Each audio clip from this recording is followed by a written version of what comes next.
हम लोग देख रहे हैं फ्रैक्शनल डिस्टिलेशन। अभी हम लोग पहले पढ़े थे डिस्टिलेशन ओनली। फ्रैक्शनल डिस्टिलेशन में क्या अंत होता है?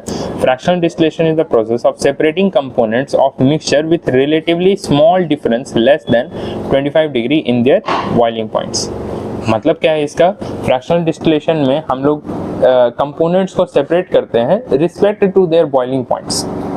ठीक है, कंपोनेंट्स को सेपरेट करते हैं respect to their boiling points. जैसे यहाँ पर प्रोडक्ट फॉर्मेशन होगा अपना LPG, petrol, kerosene, diesel, bitumen, ये सारा चीज अपना बनता है। देखो इसमें बनता कैसे है समझो।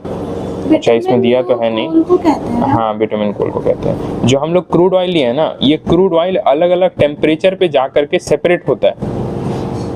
ठीक है, क्रूड ऑयल मालूम है ना, क्रूड ऑयल से ही सारा केरोसिन, पेट्रोल, डीजल वो सारा कुछ बनता है। तो वो जो क्रूड ऑयल को हम लोग रिफाइन करते हैं ना, तो रिफाइन हम लोग करते हैं यही वाले प्रोसेस से, फ्रैक्शनल डिस्टिलेशन से हम लोग रिफाइन करते हैं। इसमें क्या होता है कि अलग अलग टेम्परेचर पे हम लोग सारे चीजों को सेपरेट कर देते हैं। मतलब खुद ही से ही सेपरेट हो जाता है सारा।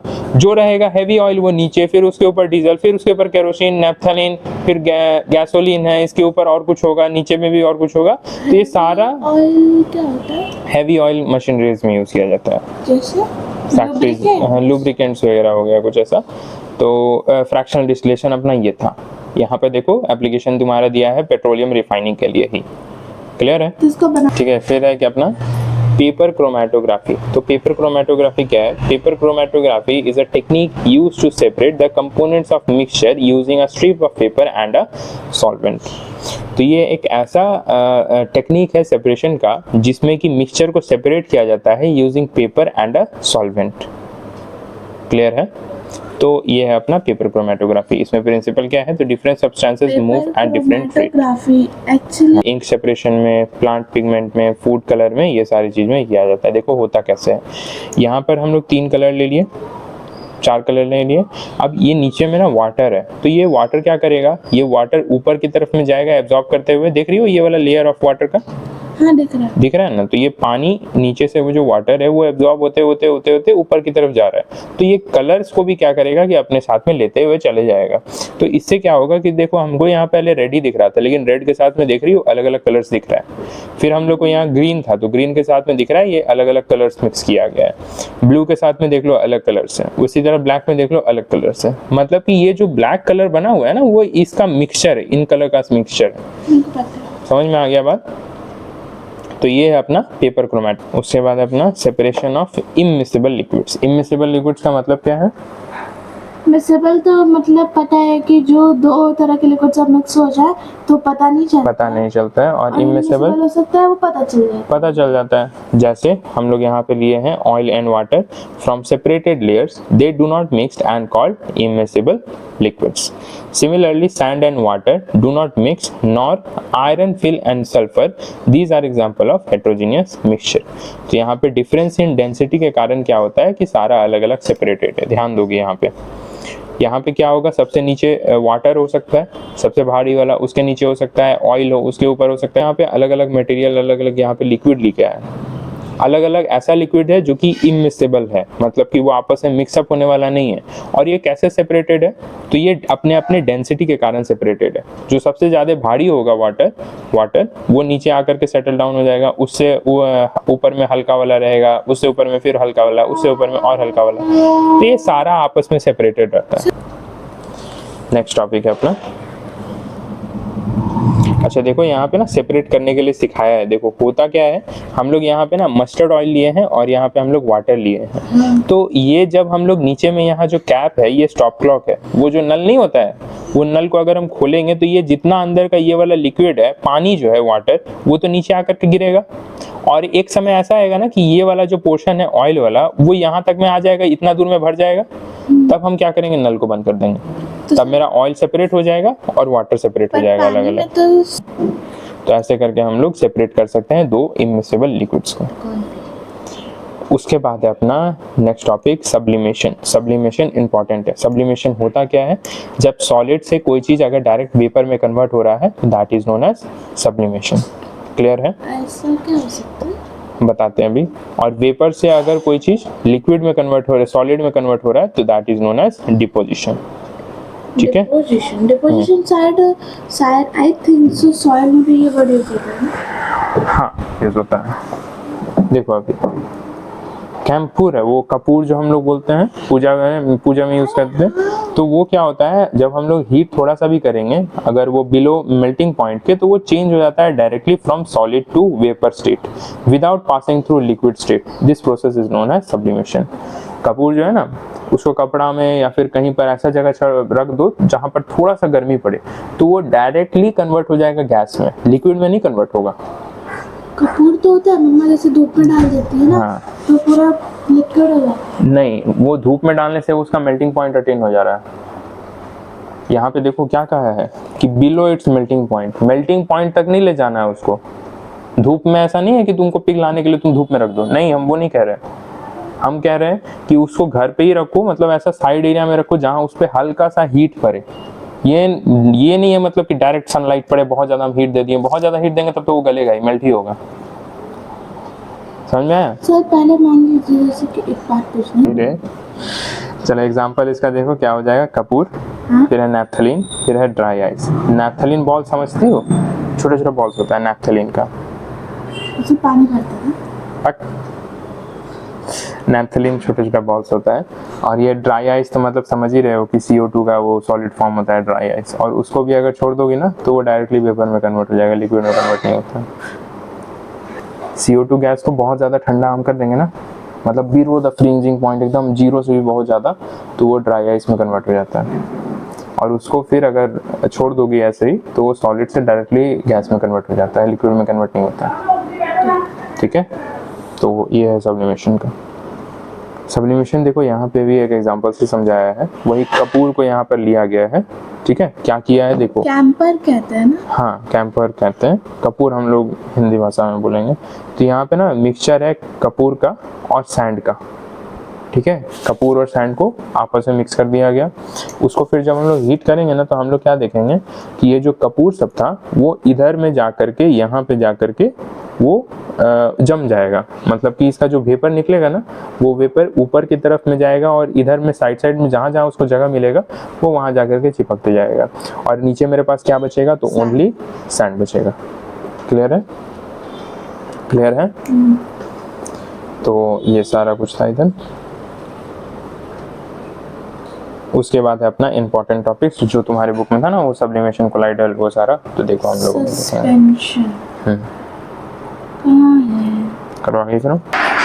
तो such heterogeneous mixture in which solid particles do not dissolve but remain suspended throughout the bulk of the medium is known as suspension। ऐसा पार्टिकल्स जो कि पानी के अंदर में जा करके या फिर किसी भी सॉल्वेंट में जा करके पूरे तरीके से मिक्सअप नहीं होता है। पहले तो हम लोग को दिखेगा कि मिक्सअप हो गया, लेकिन फिर अगर हम उसको कुछ देर के लिए छोड़ेंगे तो वो नीचे जा करके सेटल डाउन हो जाता है। तो these materials are known as suspensions। कोई problem?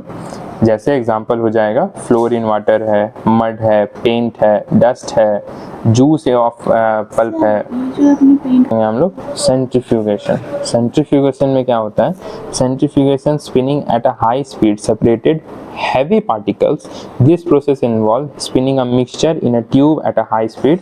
During centrifugation, the tubes became horizontal and the centrifugal forces, outward forces acting on the body moving in a circular motion, causes the heavier particles to move outwards when they settle at the bottom of the tube, when the lighter liquids remain at the top। होता क्या है centrifugation में, हम लोग एक जैसे यहाँ पे ना ब्लड सेपरेशन यहाँ पर एग्जांपल में दिया है। ब्लड सेपरेशन में क्या हो रहा है कि जब हम इसको बहुत ज़्यादा स्पीड में, यही है सेंट्रीफ्यूगेशन का मशीन, इसके अंदर में हम लोग देखो स्पिनिंग करने के लिए ये जो टेस्ट ट्यूब है उसको हम लोग अंदर में डाल दिए ऐसे ऐसे करके। अब ये ना इस डायरेक्शन में घूमता है, ऐसा डायरेक्शन में ये घूमेगा। तो जब घूमेगा तो इधर साइड में जो हेवियर पार्टिकल होगा वो सारा सेटल डाउन हो गया, और ऊपर में जो लाइटर पार्टिकल होगा वो सारा ऊपर की तरफ में बचा रह गया। समझ में आ रहा है बात? ये इतना गंदा दिखता है, मेरे को आज पहली बार देखा। हाँ, तो इसमें देखो सबसे ज्यादा हेवियर पार्टिकल कौन होगा, रेड ब्लड सेल, उसके बाद व्हाइट ब्लड सेल एंड उसके बाद प्लाज्मा, जो कि सबसे ज्यादा लाइटर। ना किसी में तो मिक्स हो गया होगा ना व्हाइट ब्लड सेल। हाँ ठीक है, तो अब सेपरेट हो गया ना। हम लोग देखो तीनों तो एक ही कंपाउंड है ना, तीनों को बस हम लोग सेंट्रीफ्यूगेशन से बस सेपरेट करके रख दिए हैं। प्लाज्मा वो कीड़ा होता है। प्लाज्मा होता है तुम्हारा ब्लड के अंदर में लिक्विड पोर्शन को हम लोग प्लाज्मा कहते हैं, ठीक है। तो ये था अपना सेंट्रीफ्यूगेशन। जो ब्लड के अंदर ही होता है, में प्लेटलेट, प्लाज्मा। हाँ। चलो आगे देखो। फिर है कोगुलेशन। कोगुलेशन में क्या होता है? Coagulation, the fine particles clump together using alum. Powdered alum is added to the muddy water containing fine suspended impurities. Alum acts as a coagulation, causing the small suspended particles to clamp together into a large particles. This process is known as coagulation. देखो होता क्या है कि हम लोग एक गंदा पानी लिए, ठीक है, अब इसमें हम लोग क्या किए? एलम मिला दिए। एलम का मतलब समझती हो? फिटकरी, फिटकरी जो होता है, तो उसको हम अगर मिला देंगे, उसको अगर हम लोग मिला देंगे तो ये जितना यहाँ पर गंदगी था ना, गंदगी एलम के साथ मिक्सअप होकर के नीचे जा करके एकदम सेटल डाउन हो जाएगा और ऊपर की तरफ में हम लोग को क्लीन वाटर मिले। तुम्हारा कोई भी हम गंदा पानी या फिर ऐसा हम कुछ ऐसा ले लिए, देखो बस एलम को हम लोग उस जगह यूज करते हैं जहाँ पे हमको जल्दी से सेटल डाउन करवाना है सब्सटेंसेस को, ठीक है। देखो हम क्या कह रहे हैं, समझो। मैं समझ गई। तुम समझ गए पक्का? हाँ। तब चलो आगे बढ़ते हैं। फिर देखो हम लोग डेली लाइफ में यूज करते हैं पनीर बनाने के लिए, है ना। पनीर बनाने के लिए क्या होता है कि जब हम लोग मिल्क को, दूध को, मालूम है हम लोग वो कैसे फाड़ते हैं पनीर बनाने के लिए, मालूम है? आई थिंक तो नींबू डाल देते हैं। नींबू डाल देते हैं। गुड। देखो यहाँ पे जब हम लोग मिल्क को थोड़ा सा गर्म करेंगे और उसके बाद हम लोग क्या करेंगे कि इसमें हल्का सा लेमन का जूस या फिर विनेगर को डाल देंगे, तो ये दूध का जितना पार्टिकल्स है ना वो सारा कन्वर्ट हो जाता है कर्ड में, और इसको हम सेटल डाउन होने के लिए छोड़ देंगे। और इसमें से ये वाला जो लिक्विड होता है, लिक्विड जो होता है ना वो पनीर वाला, उसको हम लोग निकाल लेंगे, तो ये मेरे पास पूरा पनीर बचे रहेगा ये वाला, और उसको फिर हम लोग प्रेस करके अलग अलग स्लाइसेस में काट दिए, बस ऐसे ही बनता है। तो ये हम लोग डेली लाइफ में कोगुलेशन का यूज करते हैं। समझ में आ रहा है बात? उसके बाद है अभी कोलाइड्स। कोलाइड्स हम लोग अभी सस्पेंशन देख चुके थे, अब अपना कोलाइड्स है। Where is your book? Colloidal solution. Colloidal solution, यहाँ पे कोलाइड्स लिखा है। कोलाइडल सॉल्यूशन को ही कोलाइड्स कहते हैं, ठीक है। चलो देखो इधर तो कहते हैं, ऊपर में भी है कोलाइड्स का।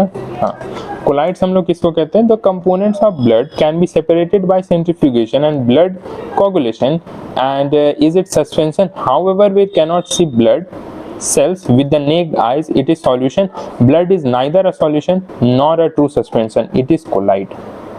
अगर हम तुमसे पूछें कि ब्लड जो है क्या वो सस्पेंशन है या फिर वो सॉल्यूशन है, तो क्या कहोगी?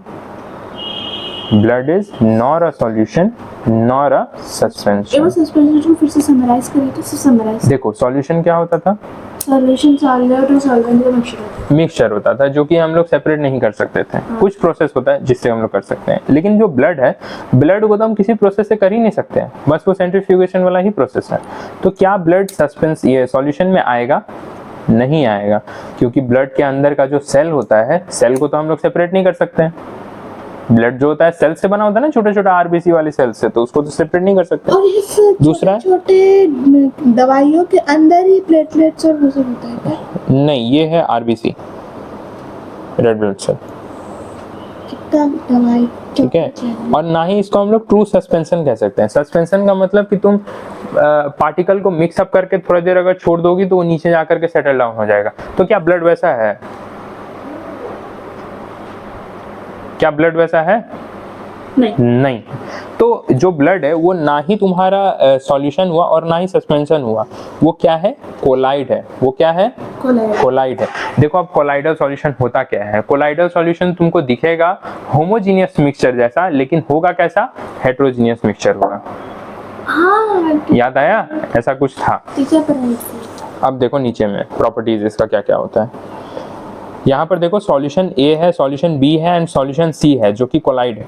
सॉल्यूशन ए देखो क्या है? A homogeneous mixture with very small particles less than 1 nanometre that are uniformly distributed and do not settle down. तो ये तुम्हारा सॉल्यूशंस कहलाता है। मालूम है इतना? नेक्स्ट है सस्पेंशन। सस्पेंशन में मालूम है कि कुछ देर तक अगर उसको हम लोग छोड़ेंगे तो वो नीचे जाकर के सेटल डाउन हो जाता है, जिसका साइज रहेगा 1000 नैनोमीटर तक रहता है। पर मैं है ना? शायद मेरी इस बुक में ना 100 साइज नहीं दिया हुआ है। 100 नैनोमीटर नहीं, 100 नैनोमीटर नहीं हो सकता। तो आगे है तुम्हारा कोलाइडल सॉल्यूशन। कोलाइडल क्या है, अभी हम लोग जस्ट देखे थे कि हेट्रोजीनियस मिक्सचर होता है जो कि इंटरमीडिएट साइज पार्टिकल्स का रहता है, जो कि 1 से लेकर के 1000 नैनोमीटर का रहता है, that remain uniformly distributed and do not settle down on standing. ये होता कैसा है, ये होता है एक्चुअली में हेट्रोजीनियस, लेकिन दिखता कैसा है, तो ये दिखता है होमोजीनियस जैसा। इसी को बोला है। चलो नेक्स्ट है अपना टिंडल इफेक्ट बाबू। टिंडल इफेक्ट क्या होता है, तो the scattering of light by particles is known as Tyndall effect. Mummy को झाड़ू करते हुए देखो हो, या तुम क्यों झाड़ू हाँ करती हो ना, अभी तो वो डस्ट पार्टिकल सब जो है, जब धूप का रोशनी पड़ता है तो तुमको वो लाइट रेज के फॉर्म में दिखेगा। हाँ जो देखिए हो? आता नहीं है तो पूरा हाँ। डस्ट डस्ट है अपना भाई ऐसे ऐसे करता So that is known as Tyndall effect. है। एकदम अंधेरे रूम में जब इसको खोलते हैं ना तो डस्ट के वजह से जो दिखेगा वो लाइट का स्कैटरिंग हो जाता है, तो that is known as scattering, मतलब कि लाइट टकरा जाना उसमें पार्टिकल्स में। जिस टकराता है तभी तो हमको वो विजिबल हो पाता है ना, नहीं टकराता तब तो कहाँ से विजिबल हो पाता लाइट। अभी बाहर में देखो, बाहर में क्या तुमको लाइट दिख रहा है, लाइट का रेज नहीं, क्योंकि बाहर में बहुत ज्यादा अमाउंट में वहाँ डस्ट पार्टिकल है और बहुत ज्यादा अमाउंट में लाइट भी पड़ रहा है। लेकिन अगर छोटे जगह से लाइट अंदर में आता है और वहां पर अगर तुम डस्ट पार्टिकल देखोगी तो वहां पर स्कैटर बहुत ज्यादा होता है, रुकता बहुत ज्यादा है, तो इसलिए हम लोग को विजिबल होता है। तो this is known as Tyndall effect है। ठीक है, एग्जांपल ये देखो, हम लोग का स्टेडियम का फ्लड लाइट में है, डस्ट इन ईयर्स में है, ये सारा कुछ हम लोग को दिखेगा। तो यहीं तक था, बाकी नीचे क्वेश्चंस है।